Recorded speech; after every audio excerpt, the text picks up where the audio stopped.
Buenas noches, iglesia, bendiciones. Un gusto otra vez estar aquí, llegando a ustedes a través de este estudio de la palabra. Para mí es un privilegio y es un honor poder ser alguien que transmite las buenas noticias de Jesucristo y que tiene el privilegio junto con ustedes estudiar la palabra. Como sabemos que el tiempo es tan corto, quiero decirle que tal vez el primer enseñanza que dimos el miércoles anterior fue muy abrumante para muchos, porque son 2 horas, mucha información, pero teníamos que hacerlo así para como nivelar un poquito lo que es la introducción y además un poco el capítulo 1. Sin embargo, de aquí para adelante no será sino una sola hora, no más, así que quiero que usted la aproveche, que usted pueda ser edificado, pueda ser confrontado, consolado por el Señor a través de su bendita palabra y su Santo Espíritu que está junto con ustedes ahí. Quiero recordarles que por favor, no es obligación, pero sí quisiera que todos tuvieran una Biblia en sus manos, porque quiero que se familiaricen con las Escrituras. Y aquellos que están tomando nota, pues genial. Hoy continuamos y vamos a arrancar desde el capítulo 1, desde el versículo 19, para aquellos ahí que están, desde el capítulo 1, versículo 19. Cada vez voy a tratar de hacer ciertas precisiones, porque a veces quiero decirles que hay mucha información. Hay una hora de estudio que sale con ustedes, pero detrás de esa hora hay muchas horas de leer, de meditar, de estar en la presencia de Dios. Esto no es simplemente venir a transmitir un montón de conocimientos.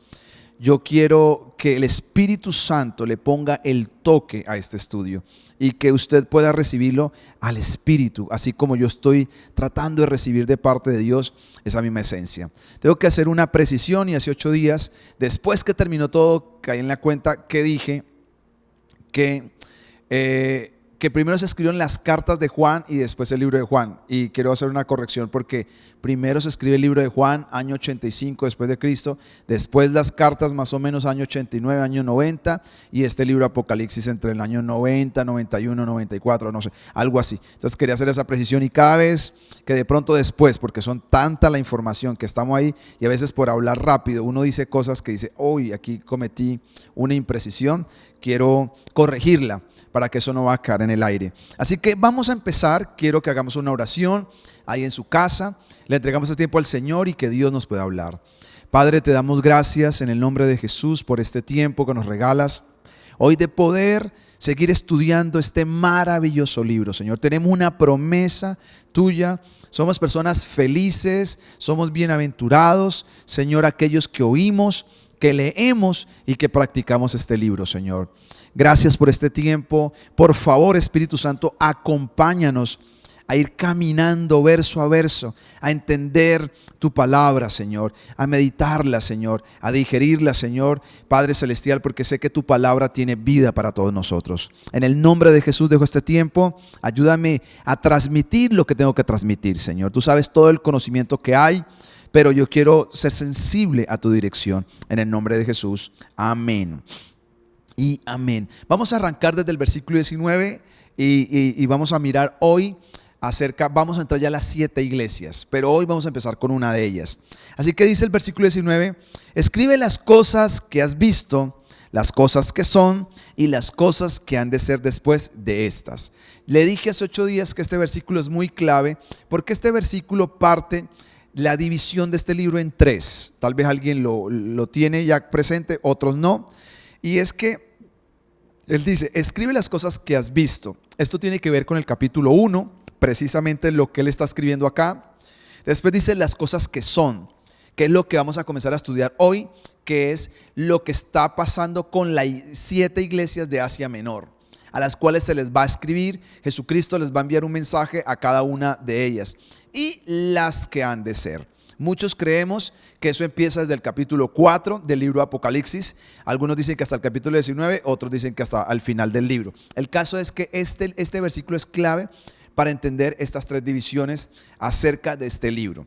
Y dice, versículo 20, el misterio de las 7 iglesias que has visto, de las 7 estrellas, que has visto en mi diestra y de los 7 candeleros de oro. Las 7 iglesias son los ángeles de las 7 iglesias Y los 7 candeleros que has visto son las 7 iglesias. Estos 2 versículos los miramos hace 8 días muy rápido. Hoy tengo que tenerme un momento para introducir a lo que se viene. Jesucristo le está explicando a Juan un misterio. Empieza con la palabra el misterio. ¿Por qué Jesús diría que es un misterio? Vamos a tratar de mirar por qué él dijo el misterio. Dice: el misterio de las 7 estrellas que has visto en mi diestra y de los 7 candeleros de oro. Las 7 estrellas son los 7 ángeles de la iglesia. Hay 2 interpretaciones, pero la que tiene mayor fuerza es que los 7 ángeles son los líderes espirituales de esta iglesia. Aunque existe la posibilidad que exista un ángel que Dios ponga a las iglesias, a cuidado de sus iglesias. Pero lo más fuerte que podemos decir es que cada iglesia tenía como un anciano, un pastor, un obispo o un apóstol, como le dicen hoy en día. En estos tiempos le llaman más que todo obispos, al frente de todo lo que es el pueblo de él. Así que él dice: escríbele a las 7 estrellas que representan los 7 ángeles o los 7 mensajeros. Hay muchos pasajes bíblicos donde nos muestra que la palabra que se usó para ángel es la misma que se usó para alguien que es un mensajero, porque la palabra ángel viene de la palabra mensajero, es decir, para aquellos que están al frente. Y esto es muy importante porque en esta época mucha gente piensa que no son importantes los líderes espirituales, los pastores. Hay gente que ya dice: no, es que yo me congrego en mi casa y mi pastor es Dios. Y eso me parece maravilloso y está bien.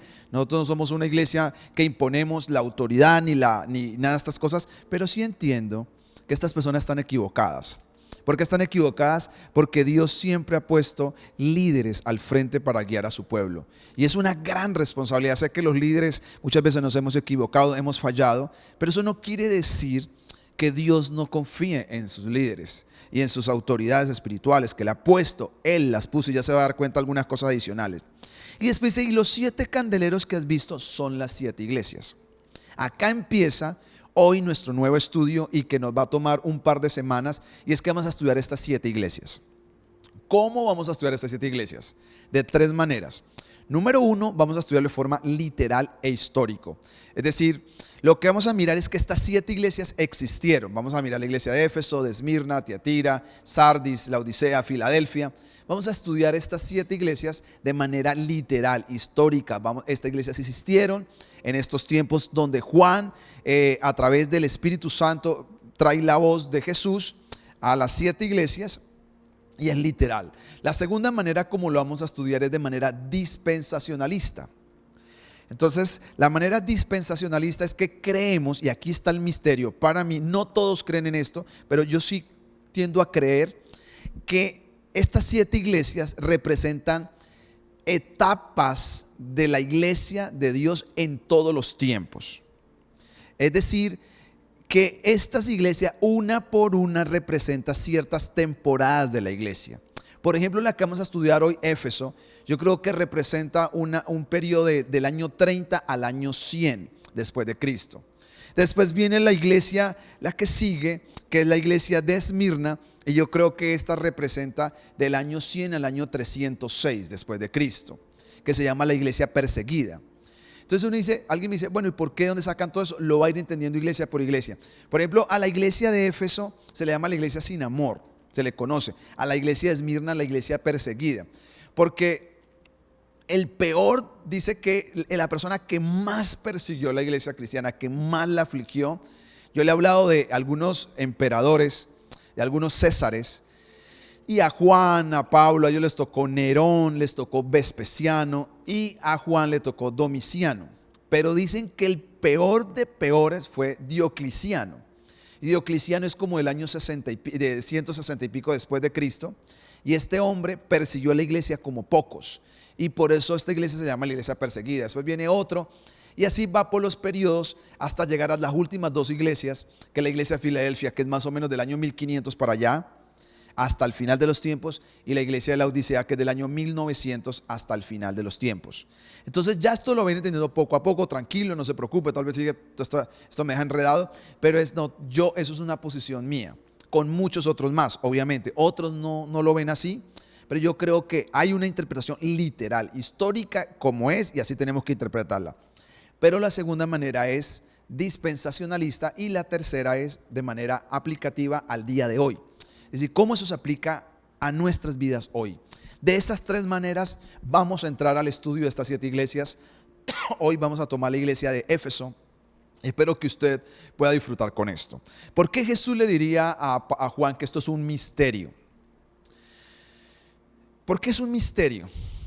Porque precisamente yo lo que le acabo de decir, porque yo creo que en estas 7 iglesias está contenido la historia proféticamente de lo que estaba por venir a toda la iglesia hasta el día de hoy. Cuando terminemos con la última, que es la Odisea, y la comparemos con la antepenúltima, que es Filadelfia, las dos van a llegar hasta el final, nos damos cuenta que detrás de esto sí había un misterio y un mensaje para la iglesia de estos tiempos. Es lo que yo personalmente pienso. ¿Por qué 7? Alguien dirá y pensará, ¿acaso solamente estas 7 iglesias existen? Lo que pasa es que ahí tenemos que entender unas cosas acerca de lo que algunos conocen como la gematría o la numerología. A mí no me gusta casi mucho la palabra numerología porque alguien lo puede entender como todo este tema de hechicería, brujería, de todo de este tipo de cosas, pero está bien la palabra numerología o gematría. ¿Qué significa eso?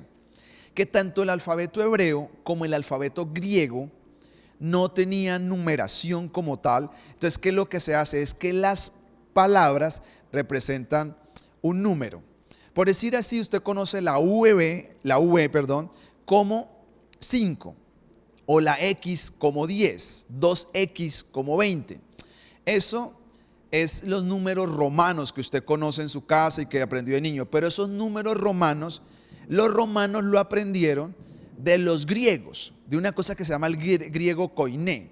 Entonces, y es que de las letras griegas se van colocando la numeración.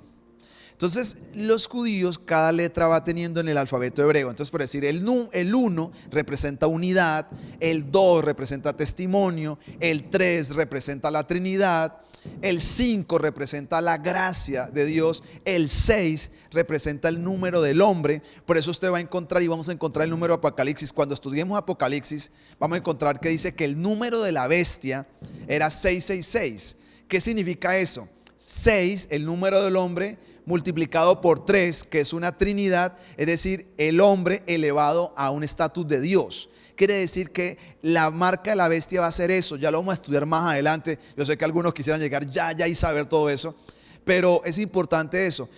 En Apocalipsis vamos a ver también la trinidad satánica, que es la bestia, el anticristo y el falso profeta, porque Satanás todo lo de Dios lo ha querido copiar. Entonces, cuando uno mira el 7 representa ¿qué? La perfección, lo completo. El 8 representa nuevos comienzos, por ejemplo.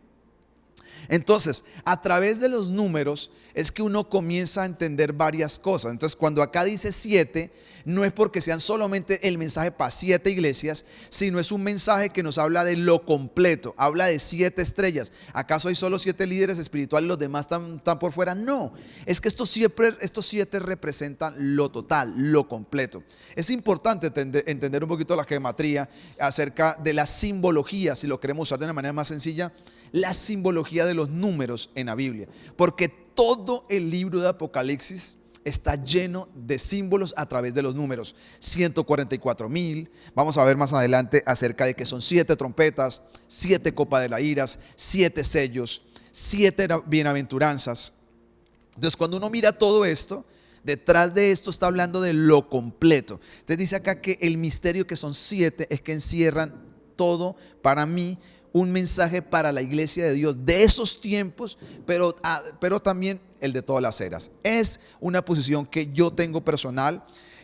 Ahora, no es decir rígida, no me molesta si así no fuera, pero creo que detrás de eso se va a dar cuenta cuando va estudiando iglesia por iglesia, que sí hay un mensaje detrás de eso en la historia de la iglesia cristiana.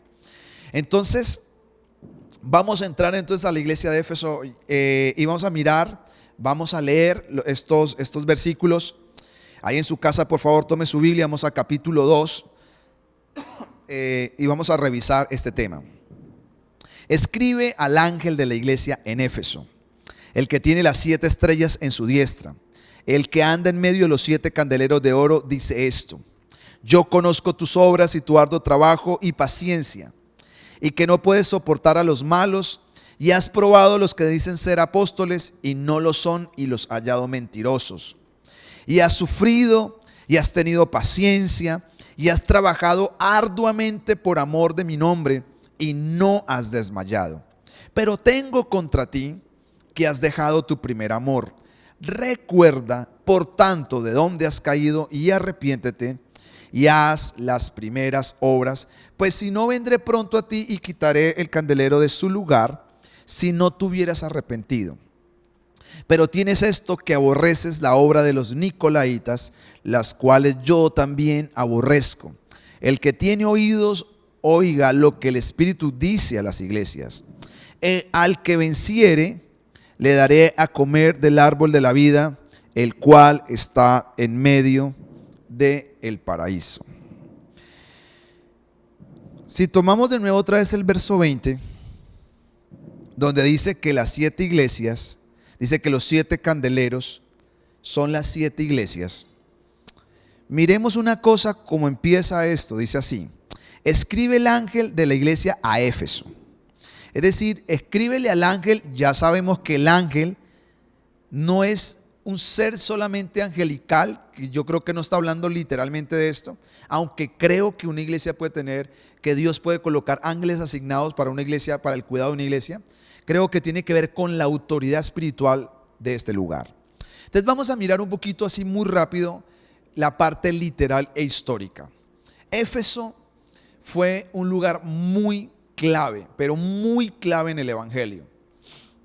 Éfeso, para mí personalmente y para algunas personas, representó como la capital del evangelio de Asia Menor. Ya dije hace 8 días que Asia Menor tiene que ver lo que hoy es Atenas, Grecia, todos estos lugares cerca del mar Egeo. Esto es donde se escriben, donde están ubicadas estas iglesias. Y Éfeso, por supuesto, es un lugar muy clave. Es un lugar en el cual habían 4 rutas marítimas importantes. Entonces, si usted se puede imaginar que en este lugar habían 4 rutas que venían de diferentes lugares, Éfeso, pues, por supuesto, era una ciudad comercial. Y al ser comercial, todas las ciudades que son tan comerciales, en estos lugares siempre hay mucho flujo económico, pero también hay mucho flujo de pecado, de idolatría, de maldad en estos lugares a raíz de todo su poder. A Éfeso se le conocía como la ciudad, la puerta de entrada a Asia se le conocía. Así se le conocía, y este era el nivel de importancia que tenía Éfeso.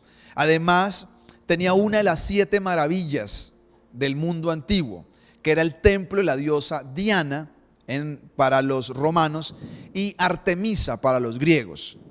Así que este lugar era un lugar en el cual de idolatría muy fuerte, a raíz de que este templo, como le digo, era una de las 7 maravillas del mundo antiguo. Al ser una de las maravillas del mundo antiguo, pues la gente iba a adorar. Acuérdese que en algún momento determinado el apóstol Pablo por allá, hay un momento donde la gente grita por mucho tiempo: grande Diana de los Efesios. Porque el lugar era un lugar de idolatría, de maldad. Había templos a Julio César, Adriano, y bueno, una serie de cosas que en este lugar habían de maldad. ¿Quién funda esta iglesia? El apóstol Pablo, que fue prácticamente el que fundó casi todas estas iglesias. Esta iglesia tuvo un privilegio que no tuvieron otras iglesias, y es que Apolos, un predicador fogoso, poderoso, fue uno de los precursores. Después viene y la toma Pablo. Después está en este lugar también, creo que Priscila y Aquila. Después de que Pablo se va, acuérdese que, no sé si lo sabe, pero en Hechos 20 creo que es donde Pablo dice que permaneció 3 años en la iglesia de Éfeso, públicamente y por las casas, enseñando la palabra, exhortando. Podría pasar horas enseñando de Éfeso, porque es una iglesia que me encanta. Hay una carta a Éfeso, y cuando uno lee la carta de Éfeso nota la madurez que tenía esta iglesia, porque es una carta más compleja de entender que las otras cartas, y esto nos muestra que la iglesia de Éfeso era una iglesia grande. Dicen que algunos que era una iglesia que tenía un mover y un despertar de Dios fuerte en los tiempos del apóstol Pablo.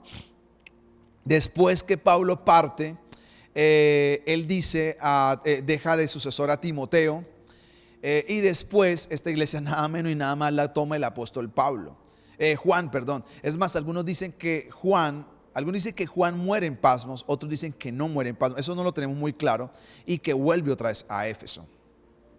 Así que la iglesia de Éfeso tuvo pastores de lujo, porque tuvo pastores como Pablo, como Timoteo y como el apóstol Juan.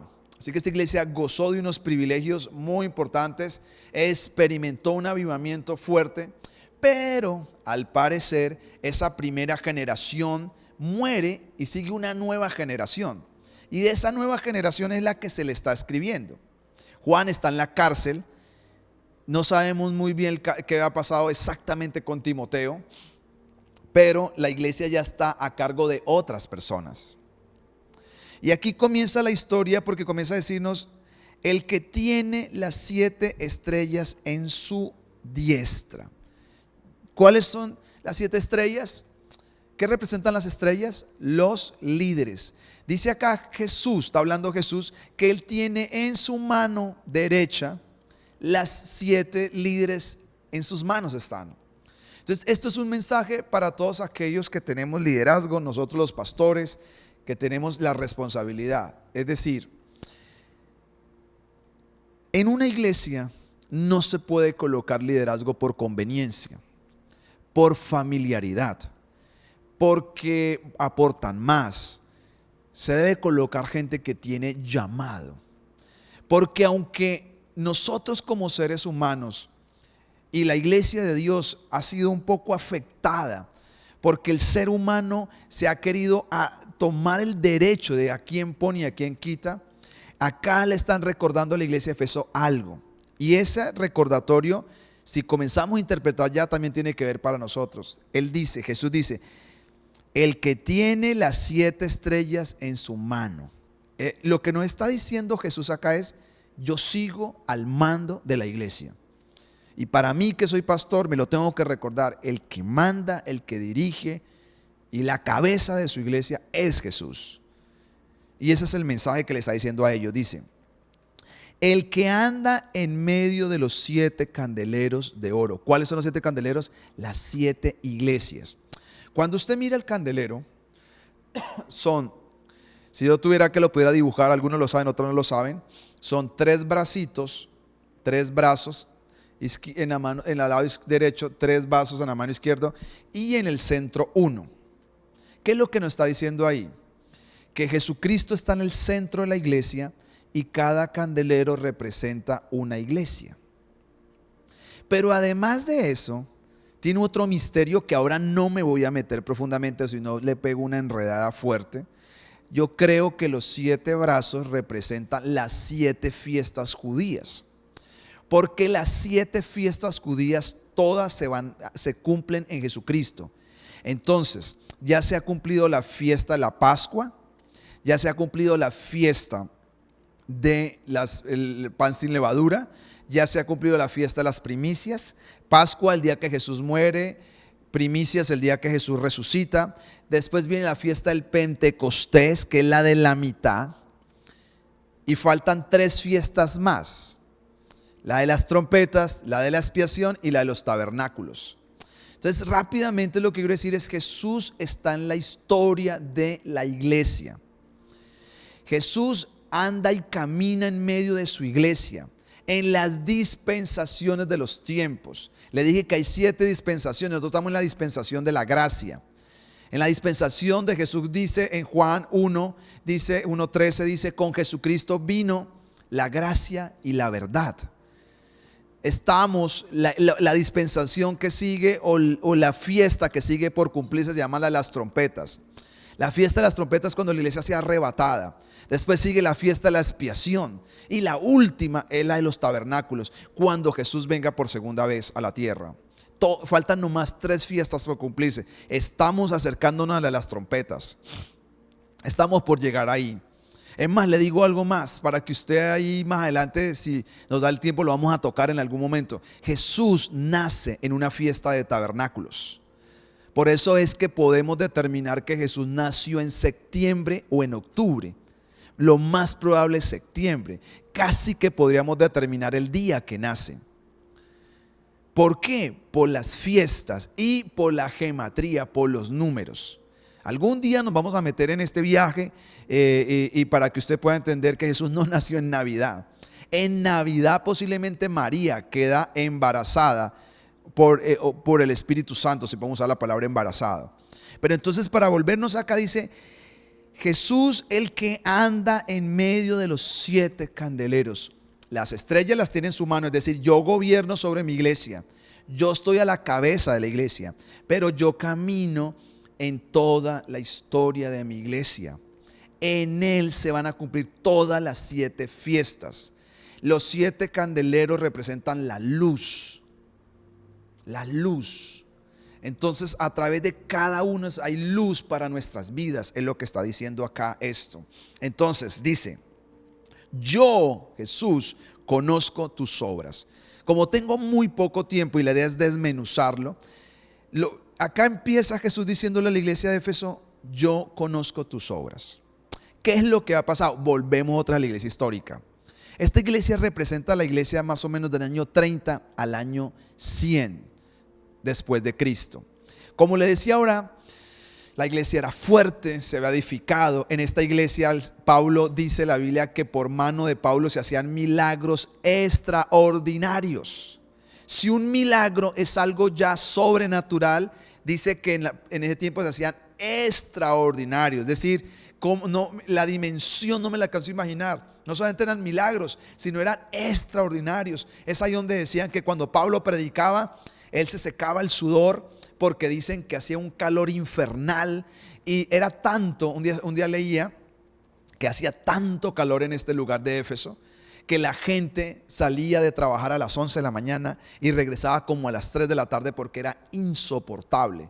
Entonces les daban ese tipo de descanso para trabajar después porque era muy fuerte trabajar. Y dicen que a esa hora el apóstol Pablo enseñaba. Entonces a esa hora, sin aire acondicionado, sin ventiladores, Pablo sudaba y se secaba. Y los paños, la gente se los peleaba porque se los llevaban para ponérselos a los enfermos. Yo no estoy en contra de la gente que hace esto, pero creo que la gente interpreta mal la Biblia. Pues la gente lo que hace es echarle agua o simplemente orarles y enviarlos. Igual yo digo, ok, si Dios los mandó a hacer esto, lo respeto y lo honro. Pero en el caso de Pablo, él no se lo propuso. Es que simplemente él lo hacía de forma natural y la presencia de Dios estaba tan fuerte en Pablo que se llevaban y comenzaba la gente a liberarse y a sanarse. Dice la Biblia que la gente vendió los libros de magia, los quemaron. Algún día tenía el precio, en este momento no lo tengo fresco, así que no lo voy a decir porque esto va a quedar grabado, pero pasaban creo que 2-3 millones de dólares a plata de hoy los libros que quemaron. O sea, la gente se convirtió poderosamente, fue edificada y después la coge Timoteo y después la coge el apóstol Juan y deja la iglesia potente. Pero comienza un declive y empieza una nueva generación. Y esta nueva generación pierde algo. Entonces acá dice, yo conozco tus obras. Vamos a aplicar esto ahora para nuestras vidas y para las iglesias. Cada iglesia de las 7 el Señor les habla diferente. El Señor les muestra algo diferente. Esto quiere decir que Dios trata con cada uno de forma diferente. Dios conoce las obras. Él le dice, él no le comienza a decir, yo conozco tu corazón. Le dice, yo conozco tu trabajo, tus acciones. Yo conozco lo que tú has hecho. Yo conozco. Y comienza a elogiarla. Ahora, las iglesias, siempre usted se va a dar cuenta, estas 7 iglesias tienen un elogio, una condenación o exhortación, una promesa, y que están escritas de esta manera. 5 iglesias el Señor las exhorta, solo a 2 no hay exhortación, y de estas 5 iglesias a todas las manda a arrepentirse. Solo 2, y una de ellas es Filadelfia, que el Señor no le reprocha nada a esta iglesia. A esta iglesia que es tan potente, que es la primera, el Señor le reprocha y decía, Señor, ¿por qué tan duro con ella? Porque mire lo que dice de ella. Dice, yo conozco tu obra, tu arduo trabajo. Le dice que es una iglesia trabajadora. Es una iglesia que tiene paciencia. Se va a dar cuenta, y si usted está estudiando, aquellos que son más juiciosos, de estos juiciosos que están ahí detrás de la pantalla, unos más juiciosos, no pierda de vista la palabra paciencia, porque va a ser clave esta palabra en el libro Apocalipsis. Y en las 7 iglesias la palabra paciencia va a ser clave. Ya la vimos en el capítulo 1, creo que 2 veces. Y acá vuelve a aparecer la palabra paciencia. Porque acá no habla de la paciencia, la gente confunde paciencia con pasividad. No está hablando de pasividad. Esta gente era poderosa, trabajadora, pero tenía paciencia bíblica. Si tenía paciencia, ¿qué es lo que tenía? Fruto del Espíritu Santo en ellos. Entonces nos muestra que era una iglesia de trabajo, era una iglesia de fruto del Espíritu. Dice que no puede soportar a los malos. Era una iglesia radical, una iglesia muy radical. No puede soportar a los malos, dice acá. Pero además de eso, has probado a los que dicen ser apóstoles y no lo son y los has hallado mentirosos. Además de ser trabajadora, de tener fruto del Espíritu, además de ser una iglesia radical, es una iglesia que tiene profundo discernimiento y entendimiento de las palabras. Si algo yo me he propuesto en mi vida es eso, y quiero que la iglesia a la cual Dios me ha dado el privilegio de estar al frente es eso. Es una iglesia madura, que no se deja comer cuento de todo mundo, que se llame X o Y, sea lo que sea, de donde venga la tarjeta, lo que tenga. Es decir, tenemos que tener esa madurez para decir, hey, usted posiblemente hace muchas cosas, pero usted posiblemente no tiene cosas claras. Porque ha salido mucha gente por el mundo hoy en día. Gente que ya no predica la sana doctrina. Es más, hay gente que este libro ni lo mira ni se burlan. Se burlan de gente como nosotros porque dice que le metemos miedo a la gente con este libro. Por algo dice la palabra que somos bienaventurados los que leemos, lo que oímos y obedecemos este libro. ¿Por qué sería que el Señor dejó ese premio o ese incentivo a que leyéramos este libro? Porque Él sabía que al final mucha gente este libro lo iba a menospreciar. Y el diablo está detrás de eso, y lo puedo decir. ¿Por qué? Porque sabe que este libro es clave para entender lo que viene en los próximos años. Y esta iglesia tenía discernimiento. Esta iglesia podía discernir. Acuérdese, es la única vez en las 7 iglesias que aparece la palabra apóstol. No vuelve a aparecer más. Porque creemos que es la iglesia del primer siglo. La iglesia que se le conoció como la apostólica. No digo que no existan apóstoles, creo que existen apóstoles hoy en día. Pero en este tiempo era como la mata, de la raíz donde empezó todo, y se le conoció como la iglesia apostólica. Y ya desde esa época comenzaron a salir un montón de apóstoles raros. Y esta iglesia, desde el nuevo hasta el antiguo, podía discernir. Quiere decir que era una iglesia madura. Porque una iglesia madura es alguien que tiene discernimiento espiritual. Eso dice el libro de Hebreos 6. Además de eso, el versículo 3 dice, y has sufrido y has tenido paciencia. Segunda vez, la palabra paciencia en este libro. Esta iglesia dice, has sufrido y has tenido paciencia. Esta iglesia comenzó a ser perseguida. Comenzó a ser azotada como otras más. Ya le dije que a estas iglesias les tocaron césares muy fuertes, gente como Vespasiano y Domiciano y toda esta gente que persiguió la iglesia. Dice, has sufrido y has tenido paciencia. Dice, y has trabajado arduamente.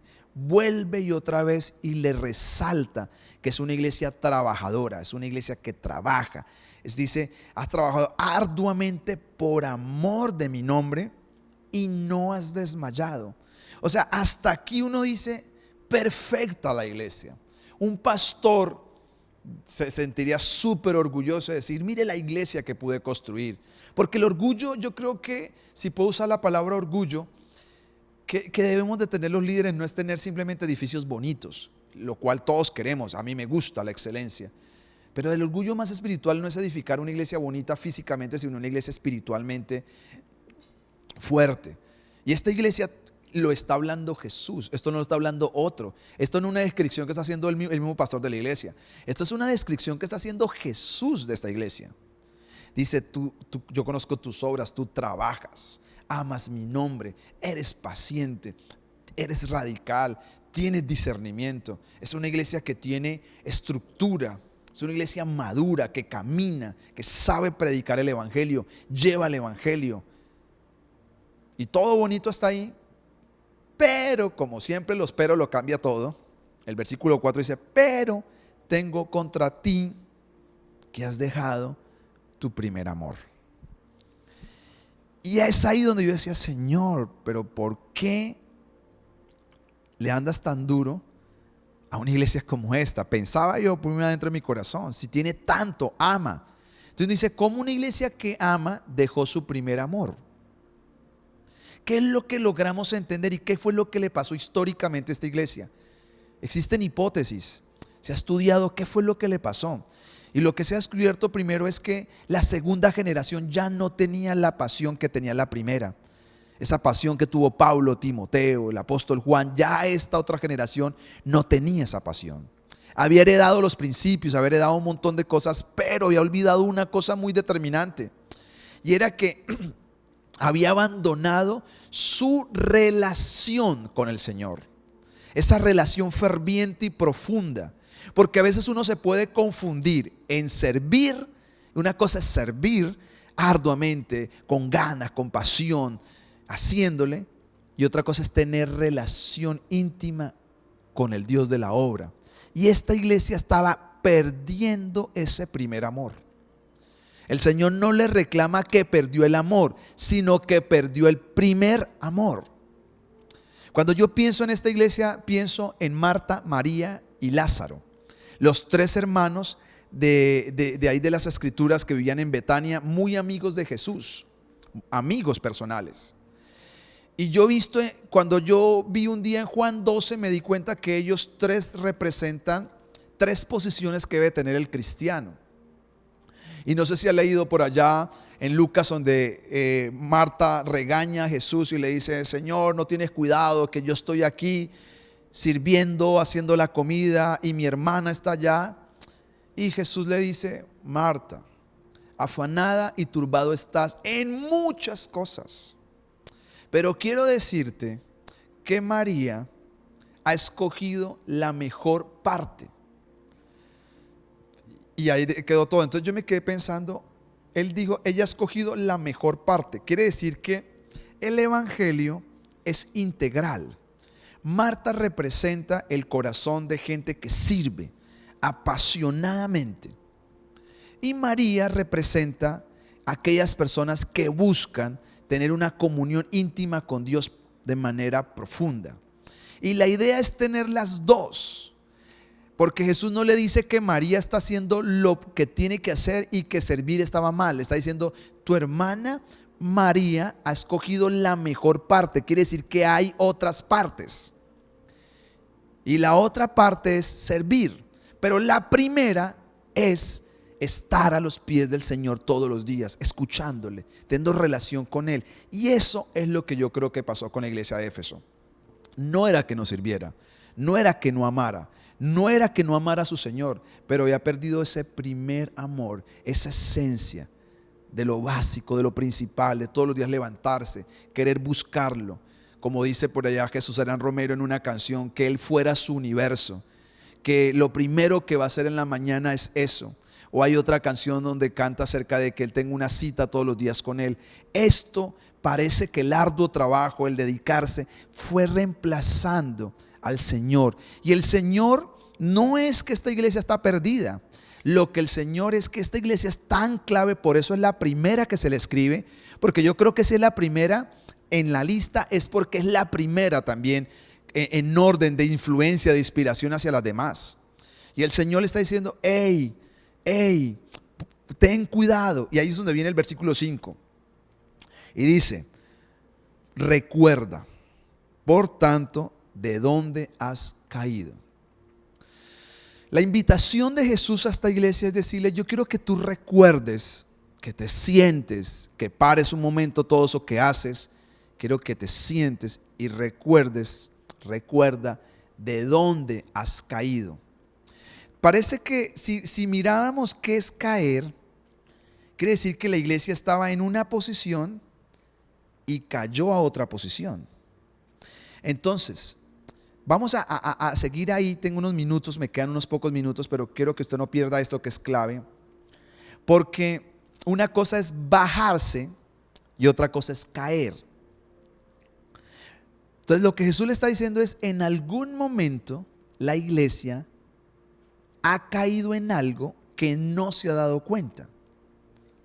La iglesia seguía trabajando, seguía haciendo la obra, seguía evangelizando, seguía adorando, seguía siendo generosa, dando sus diezmos, ayudando a los necesitados, seguía haciendo todo esto, pero no se había dado cuenta que su posición ya no era la misma, sino que cayó en un vacío y era lentamente estaba perdiendo su intimidad con el Señor.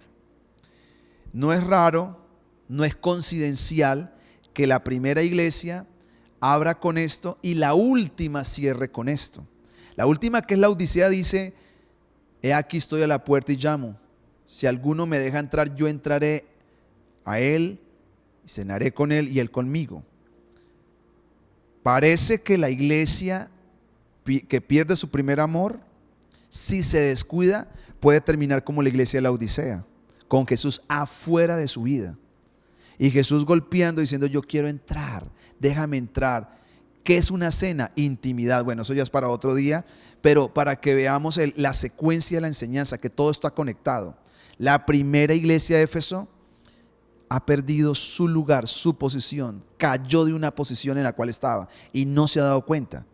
Y la última no se había dado cuenta que no solamente había caído de una posición, sino había sacado a Jesús. Porque yo creo que así es el comienzo. Uno comienza con perder el primer amor, y si se descuida, si no hace lo que Jesús está diciendo, ¿qué es lo que Jesús está diciendo?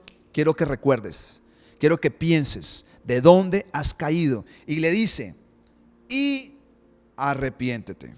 La palabra metanoia, que va a aparecer cinco veces, de las 7 iglesias a 5 iglesias les dice: arrepiéntate, metanoia, cambia tu manera de pensar, cambia la actitud que estás teniendo, endereza el camino, vuelve otra vez a tu estado original. Es metanoia lo que le está diciendo. Quiero que te arrepientas, porque arrepentir es volver otra vez de donde yo estuve, donde yo caí. Porque esta es una iglesia, esto no es arrepentimiento para recibir a Cristo, para arrepentirse del pasado. La palabra arrepentimiento aquí es un arrepentimiento continuo para corregir cosas. Posiblemente usted y yo necesitamos cosas de que arrepentirnos. Tal vez usted le ha entregado su vida a Jesús, tal vez no le ha entregado su vida a Jesús. Si no se le ha entregado, necesita arrepentirse de todo su pasado.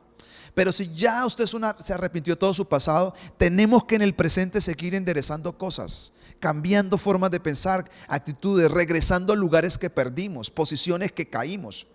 No hablamos de posiciones de liderazgo, sino posiciones espirituales, que es lo que le está pasando a esta iglesia. Dice, el siguiente consejo que le da es, entonces el primer consejo es recuerda, el segundo le dice mira dónde has caído, el tercero es arrepiéntete, el cuarto es haz las obras primeras. Vuelve a hacer lo que hacías antes. En el caso de esta iglesia, una iglesia apasionada, una iglesia llena de Dios. Esta iglesia se enfrentó contra Artemisa o Diana de los Efesios. Acuérdense, el centro de idolatría más fuerte de Asia Menor estaba acá, una de las 7 maravillas del mundo de antiguo. Acuérdese que hace 8 días leí algo del apóstol Juan, de cuando entró al templo de Diana, hizo una oración y ató el espíritu, y Diana se rajó el templo de Diana y se rajó el lugar de idolatría, el altar, y la gente gritó. Acuérdese, para los que han leído y para los que no han leído, que Pablo aquí casi lo matan. ¿Por qué casi lo matan? Porque Pablo comenzó a predicar y la gente comenzó a dejar la idolatría a Diana. Entonces toda la gente se alborotó en la ciudad. Esta gente era poderosa. No estamos hablando de que están en lugares fáciles, lugares de inmoralidad sexual, que hoy no tengo tiempo para decirles. Porque tras el culto de Diana en los Efesios había todo un culto de inmoralidad sexual. Esta gente estaba enfrentada a algo muy fuerte, como lo estamos usted y yo en estos tiempos. Otro tipo de idolatría para estos tiempos, la adoración al sexo, al placer y a una serie de cosas nuevas que es lo mismo del pasado, solamente camuflado de otra manera. Pero ellos, el Señor le dice: vuelve a hacer las obras primeras, vuelve al lugar de lo que hacías antes. Pues si no, vendré pronto a ti y quitaré el candelero de su lugar si no te hubieres arrepentido. Cuando dice vengo pronto, no está hablando de la segunda venida. Está hablando de que Jesús visita la iglesia. Acuérdese lo que dice el versículo 1. Él camina en medio de las 7 candeleros. O sea, Jesús ha caminado en la historia de su iglesia. Él dice: yo vengo y quito el candelero. Si quita el candelero, ¿qué significa el candelero? La luz. Esta iglesia que había sido luz Dice, si no se arrepiente, se le va a quitar el candelero, ya no va a ser luz. Ya no va a ser esa iglesia que está llamada a alumbrar en medio de la oscuridad. Si se va el candelero, va a entrar las tinieblas, la oscuridad. Mire qué peligro esto. Yo cuando leo esto se lo digo con todo mi corazón. Yo digo, wow, qué responsabilidad. A veces digo, ¿en qué me metí yo de ser pastor? ¿Y qué se metió usted de ser cristiano? Mucha gente que quiere afiebradamente y quiere que ministerio, un montón de cosas. Pero ¿por qué le gusta a la gente el ministerio? Mucha gente, yo veo que su intención no es sana. La intención es más como la apariencia, como que lo reverencien. Y algunos, como han caminado con gente equivocada, solo piensan en el glamour del ministerio, en qué carro, en qué esto, un montón de cosas, en viajar. Esto no es el ministerio, esto está equivocado si alguien está pensando así. El ministerio es sacrificio. Un gran pensador dijo un día, recibir a Cristo no cuesta nada. Seguirlo cuesta algo y servirlo cuesta todo. Si uno quiere servir a Dios, yo he entendido que cuesta todo. La salvación no cuesta. A Jesús le costó, a mí no me costó. Seguirlo cuesta, pero servirlo cuesta todo, porque hay momentos que hay que renunciar a muchas cosas. Ahora mismo estoy acá, podría estar haciendo otras cosas, pero me gusta, me apasiona, porque servir cuesta, no es tan fácil. Tal vez la horita cae chévere y rico pararme en la cámara, pero he pasado 8, 10 horas que a veces me canso de leer, de estudiar, de meditar, porque como ser humano me canso. Pero he entendido que servir tiene un precio y tiene un costo. Y es devolver algo pequeñito de lo que Dios ha hecho por nosotros, servirle a la gente, a las personas, enseñarle la palabra. La gente tiene mucha ignorancia de la palabra, no conoce la palabra. Mucha gente lo que sabe es un par de versículos, mucha predicación motivacional, mucha predicación que solamente le habla al yo, a las emociones, pero la gente no está siendo edificada con la palabra. Y yo no creo que me considere la iglesia que sí lo hace, la iglesia de la verdad. No, humildemente digo que queremos dar pasos a tener una iglesia más sólida en la palabra, porque es lo que nos puede preservar en el paso de los días. Él le dice, yo vendré y quitaré el candelero. Quiere decir, se va la luz. Los candeleros representan revelación, el candelero representa al Espíritu Santo. El Espíritu Santo es la fuente de revelación de una iglesia. Las tinieblas no entran donde haya luz. Cuando se va la luz es que pueden aparecer las tinieblas. Y él le dice, si no te arrepientes, yo vendré. No serás trascendente, lo que le está diciendo. Y eso me aterroriza, decir, Señor, si queremos ser trascendente en estos tiempos, necesitamos tener la luz encendida, la lámpara del Espíritu, que es la iluminación, la santa unción, la palabra. La revelación de la palabra es la que nos hace libres, es lo que yo he entendido. Y después dice el versículo 6, pero tienes esto. Vuelve otra vez y después de esta exhortación, vuelve otra vez y le reconoce cosas a esta iglesia. Pero tienes esto, que aborreces la obra de los Nicolaitas, la cual aborrezco yo también. La obra de los Nicolaitas algún tiempo fue un poco confuso. Pero lo que se ha llegado a interpretar de la manera sana, dicen los historiadores que Irineo, que hablé de él hace 8 días, un poquito, muy rápido, y lo vamos a nombrar un par de veces más. Irineo es un hombre clave, es un historiador cristiano que existió en las épocas de Juan, porque Irineo fue discípulo de un discípulo directo de Juan. Irineo escribió que el fundador de los Nicolaitas se llama un hombre que se llama Nicolás. Nicolás hacía parte de los diáconos de Hechos 6. Usted lo va a encontrar en Hechos 6, dice Nicolás, prosélito de Antioquía. Este hombre Nicolás, dice Irineo, que nunca fue un verdadero creyente. Y este hombre fue el fundador de los Nicolaitas. Entonces, de esta secta o esta doctrina o esta corriente, porque eran cristianos, pero con una corriente. ¿De qué se trataba? Algunos le llaman los balaitas. Los Nicolaitas tiene que ver con el gobierno de los laicos o el gobierno del pueblo, más o menos así. Entonces, ¿qué es lo que está diciendo acá? Dice, pero tienes esto que yo aborreces las obras de los nicolaitas, la cual yo también aborrezco. Se dice que principalmente dos cosas era fuerte.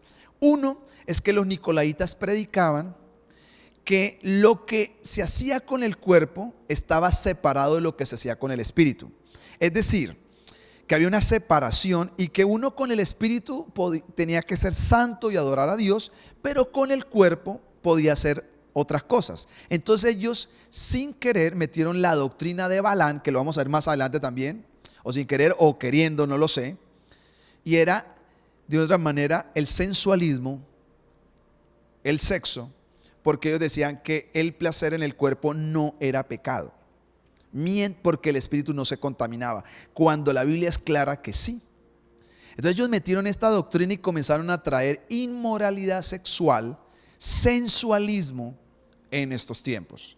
Cuando veamos el tema de la gran ramera, usted va a encontrar que dice que está vestida de púrpura y con una cinta en la cabeza, porque en estos tiempos se colocaban las prostitutas una cinta en la cabeza para reconocer que eran prostitutas.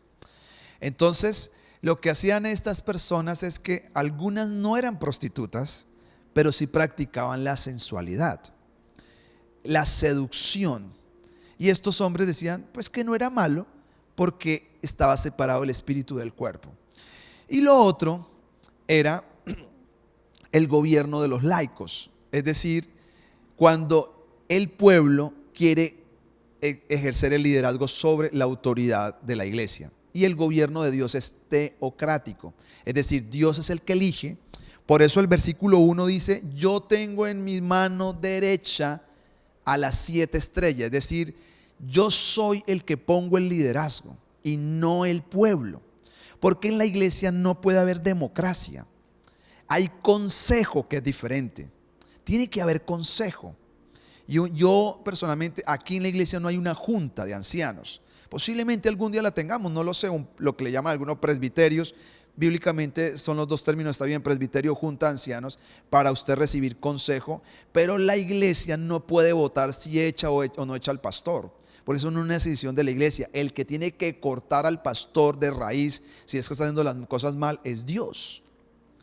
El pueblo no tiene el derecho de hacer ese trabajo. Y en muchas iglesias ese ha sido el problema, que el líder depende de lo que diga el pueblo. Y eso es parte de la doctrina de los nicolaitas. Y esa doctrina es pecaminosa y dañina y es destructiva. Porque aquí cuando vemos la palabra iglesia viene de la palabra eclesia. Y la palabra eclesia, que algún día estos la estudiamos en alguna predicación que vimos, la palabra eclesia también significa llamado a salir. Entonces la palabra llamado a salir, es decir, la iglesia está llamada a salir de las tinieblas, a salir del pecado, a salir del sistema de gobierno del mundo.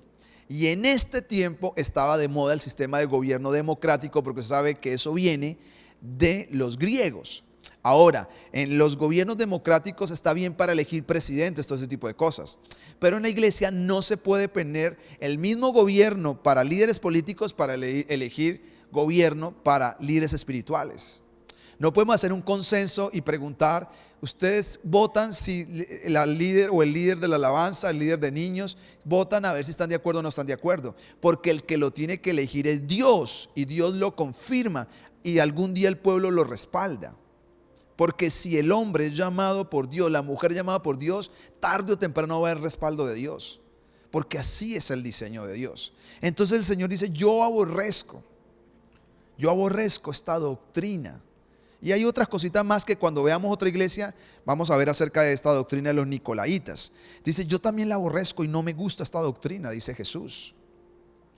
Y ya habían algunos ahí metidos. Y la iglesia de Efeso, como una iglesia con discernimiento, una iglesia madura, entendió rápidamente que esto no estaba bien y que esto no podía ser parte de la iglesia. Y no lo aceptó en la iglesia, a pesar de que era una corriente fuerte.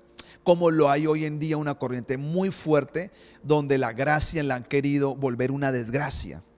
porque yo entiendo la gracia. Si hay alguien que ha estudiado la gracia y alguien que se siente víctima de la gracia, porque no fuera por la gracia de Dios no estaría en el ministerio, estaría descartado para el ministerio. Solo por su gracia sigo sirviendo. Pero eso no quiere decir que la gracia es una licencia para hacer lo malo. No es así. Hay periodos de gracia, pero hay momentos cuando la gracia se hace una desgracia, vienen los juicios, viene la reprensión, viene la disciplina, porque Dios ama y al que lo ama lo corrige. Y Dios dice que alaba también esto. Y termina, y estamos terminando porque el tiempo se nos acabó. El que tiene oídos, oiga lo que el Espíritu Santo dice a la iglesia. Hay algo que vamos a comenzar a escuchar vez tras vez al que tiene oídos. Entonces la pregunta que uno se hace es, ¿le está hablando a sordos? Sí, posiblemente a algunos sí y a otros no. Porque uno puede escuchar o oír, como usted quiera las dos, oír porque tiene los oídos buenos, pero no escucha. Porque para escuchar se necesita la mente y el corazón dispuestos. Entonces dice, al que tiene oídos, oiga, escuche el mensaje, no con los oídos físicos, solamente escuchando lo que estamos diciendo, sino lo que el Espíritu Santo está diciendo. Acá comienza a funcionar la Trinidad, porque está hablando Jesús, pero al final dice, escuche lo que dice el Espíritu. Entonces dice uno, ¿está hablando Jesús o está hablando el Espíritu? Lo que pasa es que el Espíritu Santo es el espíritu de la profecía, y la profecía, la palabra, es Jesús. Por eso es el misterio de la Trinidad. Entonces dice acá, el que tiene oídos para oír, oiga lo que dice el Espíritu a las iglesias. ¿Qué dice? Acá viene la promesa. Al que venciere, al que venciere. De aquí para adelante todas las iglesias les ponen la misma condición, vencer. Si usted y yo somos genuinos cristianos, vamos a pelear hasta el final, con caídas, con debilidades, con derrotas, con de todo, pero si somos genuinos, hasta el final vamos a pelear. La palabra vencer viene de la palabra nikao, que es donde viene la palabra Nike, que es la palabra para los tenis Nike. Se escribe así, Nike, pero con la A al final, nikao, que es conquistar, avanzar, pelear. Entonces lo que está hablando acá, ¿contra quién tenemos que pelear? Contra el mundo espiritual de maldad, porque el sistema demoníaco ha permeado todo. Y nuestra batalla, por eso el apóstol Pablo, no tenemos lucha contra sangre y carne, sino contra los demonios. Esa es nuestra batalla. No es por conquistar que Dios nos acepte o no acepte, Dios ya nos acepta. La batalla que tenemos real, y todas estas 7 iglesias tienen una batalla, porque el único real enemigo que tiene la iglesia es el diablo, que usa a la gente, usa los sistemas, usa las diferentes esferas de la sociedad, los diferentes montes de la sociedad, como los deportes, el arte, la educación, la comunicación y el gobierno, tantas cosas que usa, pero el enemigo real de la iglesia es Satanás y su reino de maldad. Y dice, al que venciere, le daré a comer del árbol de la vida, el cual está en medio del paraíso de Dios. Estamos finalizando, 5 minutos y finalizamos. Dice, al que venza, yo le daré de comer del árbol de la vida. ¿Cuál es ese árbol de la vida? Algunos tienen idea, muchos no tienen idea. Cuando Dios pone a Adán y Eva en el Génesis, lo pone en el paraíso o Edén. ¿Qué significa la palabra paraíso? Lugar de descanso.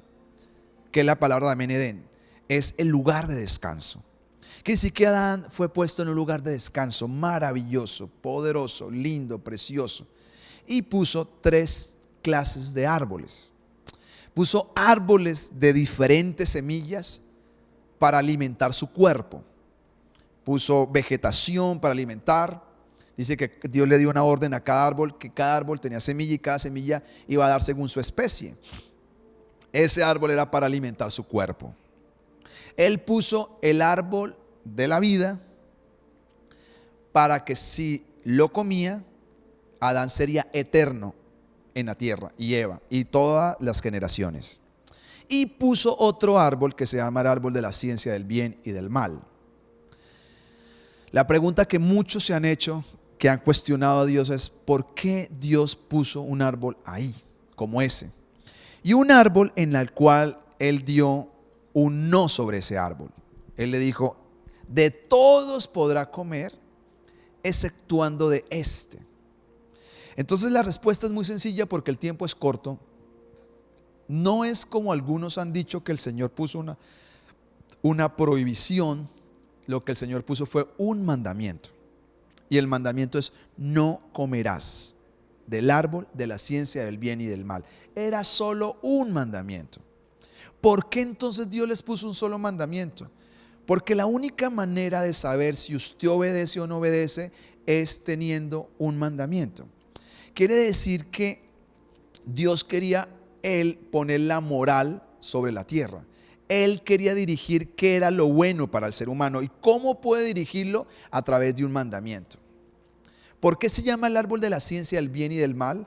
Porque si Él lo comía, el ser humano quería a su manera discernir lo que es bueno o lo que es malo. Y ya sabemos en qué terminó esa historia. Y ya sabemos a dónde estamos hoy en la historia. Que hoy no se sabe qué es bueno ni qué es malo. ¿Por qué no se sabe exactamente qué es bueno y qué es malo? ¿Por qué en países como Canadá posiblemente están aprobando en lugares, algunas regiones, la pedofilia? Cuando sabemos que es dañina, que es destructiva. Porque cada uno quiere saber qué es lo bueno y se cree sabio en saberlo. Porque la idea de Dios es que Él iba a gobernar eso, pero le dio libertad al ser humano que escogiera si lo decidía Él o decidía el gobierno humano. Y el ser humano tristemente elige el gobierno humano. Cuando come ya sabe todo lo que pasó, lo expulsan. Y algunos se imaginan a un Dios lleno de rabia: si este man no sirvió para nada, sacamos a Adán y a Eva de este huerto. Pero no fue un acto de gracia, un acto de amor haberlo sacado del huerto, del lugar de descanso. ¿Por qué fue un acto de amor? Porque si Adán ahora come del árbol de la vida, el ser humano nunca moriría siendo pecador. Y la muerte vino a ser un privilegio. Todo un misterio tras misterio que lo iremos develando poco a poco, o el Señor lo irá develando. Porque supongamos que tuviéramos Hitlers que nunca morirían, Benitos Mussolini que nunca morirían, dictadores, gente que ha hecho tanto daño que la muerte fue su pago, su consecuencia. Entonces, si Él comía del árbol de la vida, el ser humano sería eternamente pecador y nunca moriría. Entonces, cuando es expulsado, la Biblia dice que Dios pone un querubín para que Adán no volviera a entrar a ese lugar. Y de ahí el ser humano ha querido buscar dónde está el Edén, dónde está este árbol. Pues lo volvemos a encontrar acá en Apocalipsis. Dios levanta el Edén, el paraíso. Como lo he dicho varias veces, para mí el paraíso era un pedazo del cielo en la tierra. Por eso la Biblia dice que Dios caminaba en medio del paraíso, en medio del Edén, porque era un pedazo del cielo. Y pone un ángel al frente, un querubín ahí al frente. Y acá dice que el que venza, Dios le dará del árbol de la vida. ¿Quién es el árbol de la vida entonces? Lo que hizo Adán y Eva en el Edén era rechazar a Jesucristo, porque el árbol de la vida es Jesús. Y ellos no quisieron comer del árbol de la vida, porque el árbol de la vida era Jesús. Ahora dice, el que venza comerá de Jesús y tendrá vida eterna. Dice, y este árbol está en medio del paraíso de Dios. Quiere decir que el cielo es un lugar de descanso. Maravillosa esta promesa. El cielo es una inspiración para mi vida. Como dice un predicador que admiro mucho, John Bevere, guiados por la eternidad. El cielo debe guiar nuestros pasos. Es lo que debe inspirar nuestras vidas. Y Jesús le está recordando a esta iglesia, una iglesia que trabaja, que sufre, que es paciente. La exhorta y le dice, vuelve a tu primer amor y sigue, porque yo tengo preparado el árbol de la vida, que está en medio del cielo, el lugar de descanso. Vas a descansar de todas tus obras. Eso es la promesa de Dios para todos nosotros. Volvemos a ver a Jesús. Dice que de este árbol también comerán las hojas de ellas las naciones para sanidad. Así que volveremos de regreso al corazón de Jesús. Adán y Eva rechazaron al Hijo de Dios porque tal vez no tenían todo este entendimiento o no lo tuvieron descubrir, o Satanás los engañó. Y tristemente decidieron probar el bien y el mal, y mire toda esta locura en que estamos. Pero cuando usted y yo dejamos que sea Dios gobernándonos y dirigiendo nuestra moral, nuestros principios y todo lo que hacemos basado en su palabra, dejamos de ser gobernados por el bien y el mal y comenzamos a depender de Dios. Y todos los que dependemos de Dios vamos a llegar fieles hasta el final. En medio de todas las circunstancias vamos a llegar fieles. Y allá nos darán, cuando entremos a la eternidad, el árbol de la vida, Jesús. Comeremos de ese árbol para vivir eternamente y descansaremos por la eternidad. Así que quiero cerrar este tiempo orando, agradeciéndole su paciencia, su tiempo que usted saca estas noches. La verdad le digo, se lo agradezco. Para mí es una honra que la gente se quiera conectar y venir a escuchar, porque esto lo hacemos con mucho esfuerzo, pero a la vez porque queremos edificar la iglesia y que la iglesia comience a conocer su palabra. Yo siento ese peso de responsabilidad que me dice: enséñale a mi pueblo mi palabra. Así que yo estoy cumpliendo y quiero hacerlo fielmente.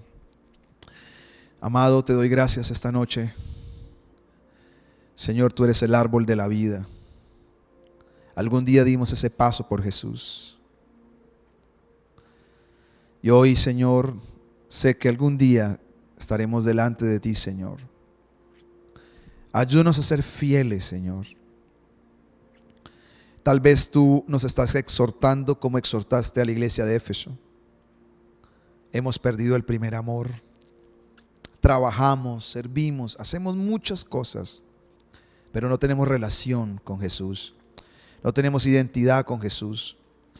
No tenemos esa frescura de todos los días con Él, de ir al Edén, al descanso, al paraíso con Dios y caminar con Él. Queremos regresar de nuevo, Señor. Nos arrepentimos. Queremos volver a hacer las obras que hacíamos al inicio. Si hay gente que me está mirando que nunca ha sentido ese primer amor, ese deseo, esas ganas por buscar a Dios, por estar ahí, Señor, que se despierten esas ganas, esa pasión, ese deseo por Dios, ese amor verdadero, único, Señor.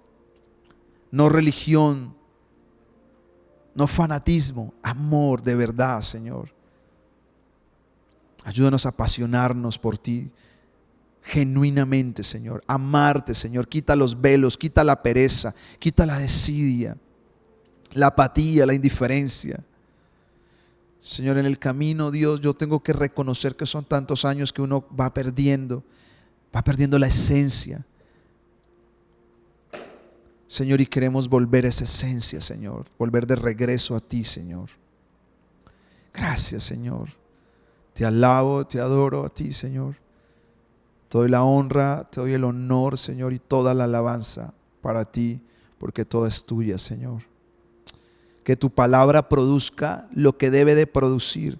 Que el Espíritu Santo, Señor, haga la obra en los que están escuchando esta noche, Señor. Espíritu Santo, comience a tocar sus familias. Los que están apagados vuelvan a encenderse, a motivarse.